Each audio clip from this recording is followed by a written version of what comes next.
치료 사례를 통해서 좀 더 자세히 알려주세요. 네, 숨이 차서 많이 걷지 못한다는 50대 여성입니다. 이분은 21세부터 승모판 협착증이라는 진단을 받았다고 했는데요. 숨이 차서 많이 걷지를 못하는데 이런저런 검사를 해도 뚜렷한 다른 원인들이 나오지 않는다는 것입니다. 원인을 모르니까 치료법도 없어서 답답한데 본인은 숨이 차고 숨이 안 쉬어져서 금방 죽을 것 같은 그런 공포심이 있어서 본원을 찾게 된 것입니다. 박사님께서는 어떻게 처방하셨고 결과가 어땠는지 참 궁금해요. 네. 이 여성은 50대라는 게 중요합니다. 그래서 50대는 간기가 쇠약하기 때문에 인삼 양령탕이라는 한약을 투여했는데 너무나 좋아졌고 피곤도 덜하면서 잠도 잘 못 잤었는데 잠도 잘 잔다는 것입니다.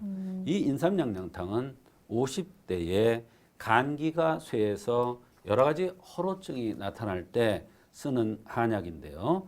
간기가 쇠해서 나타나는 허로증의 하나가 단기증이라서 숨이 찬 듯한 그러한 증상들이 나타났던 것입니다. 이 50대에 간기가 쇠했다는 말은 무슨 뜻인가요? 네. 50대가 되면 눈이 침침해지죠. 눈은 간이잖아요. 그 간기가 쇠해서 눈이 침침한 겁니다. 그런데 50대가 되면 간기가 쇠해서 눈만 침침한 게 아니라 갱년기 증상이 나타나고 숨이 찬 단기증이 50대에 나타나면 이건 간기가 쇠해서 오는 것이다 이런 뜻이에요. 네. 자, 인간은 누구나 50이 넘어가면서 쇠약해지는 증상들을 겪죠. 그래서 50대에는 간기가 쇠고 60대에는 심기가 쇠해요. 그래서 60대가 되면 가슴이 잘 두근거린다고 그래요. 뛴다고 그래요. 70대가 되면 비기가 쇠이기 때문에 귀찮아서 눕기를 좋아해요. 관절이 아프고요. 80대가 되면 폐기가 쇠니까 숨이 차요. 조금만 걸어도요. 90대가 되면 신기가 쇠이기 때문에 꼬부라지고 팔다리 뼈 나든지 이런 데가 전부 다 마모돼 가지고 퇴행성도 오고 관절이 이상하게 비틀리는 거예요. 이렇게 순서대로 쇠약해지는 증상이 나타나므로 환자가 내원하면 병을 치료할 때 나이가 얼마인가가 대단히 중요한 것입니다.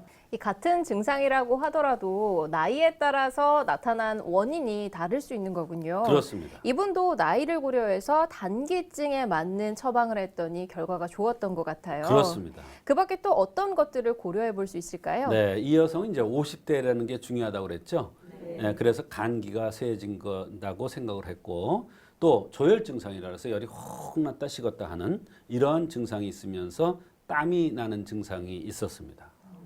열이 갑자기 났다가 식었다 하는 증상은 갱년기로도 볼 수 있지 않나요? 그렇습니다. 갱년기 증상에 쓰는 약이 바로 인삼 양령탕입니다.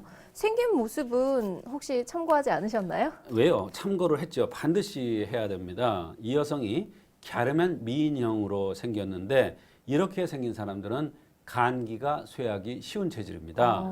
이런 여성은 갱년기장에도 아주 심하게 겪습니다. 종합적으로 고려해서 처방을 해주신 거네요. 그렇습니다. 결국은 이제 50대라는 점, 간기가 쇠할 그런 나이라는 점, 또 조혈 증상이 있다는 거, 그다음에 얼굴이 갸름하게 생겼다는 것을 종합적으로 판단해서 간기가 쇠오는 조혈증이구나, 단기증이구나 생각하고 인삼 양령탕을 투여하였고 숨찬 것이라든지 다른 여러 가지 증상들이 좋아졌던 그러한 경우입니다. 박사님, 그렇다면 단기증의 치료 사례 하나만 더 소개해 주세요. 네, 이번에 이제 또 독특한 사례가 되겠습니다. 가슴이 확 조여오는 듯 아프다는 50대 중반의 여성인데 단기증을 치료하는데 조중 이기탕이라는 약을 투여 후에 지금까지 아무렇지도 않다는 그러한 경우가 있었습니다. 이분도 가슴이 확 조여오면서 숨이 차서 너무 겁이 났다는 그런 여성이었습니다. 박사님, 그렇다면 가슴이 답답하거나 조여온다고 호소하는 단기증 환자들도 계신가요? 네, 많습니다. 이런 환자들이 점점 많이 증가하는 추세인데요. 여러 가지 검사를 해도 원인을 알 수가 없기 때문에 올바른 진단과 치료에 어려움을 겪는 경우가 많습니다. 이분께서는 어떤 증상을 호소하셨나요? 이분은 이제 여러 가지 호소한 것이 많습니다. 가슴이 수시로 확 조여오는 듯 아파서 너무 자주 괴로워서 괴롭다. 목 뒤 등뼈가 같이 아프고 열이 확 올라온다. 명치가 항상 아프다. 그러면 얼른 남편을 깨워서 남편이 그 괴를 꽉 눌러줘야 조금 괜찮아진다. 이랬습니다. 어깨가 엄청 아프고 목 뒷덜미가 아파서 화기가 확 올라온다. 남편하고 아들이 기분 나쁜 소리를 하면 이런 증상이 더욱 심하게 나타난다.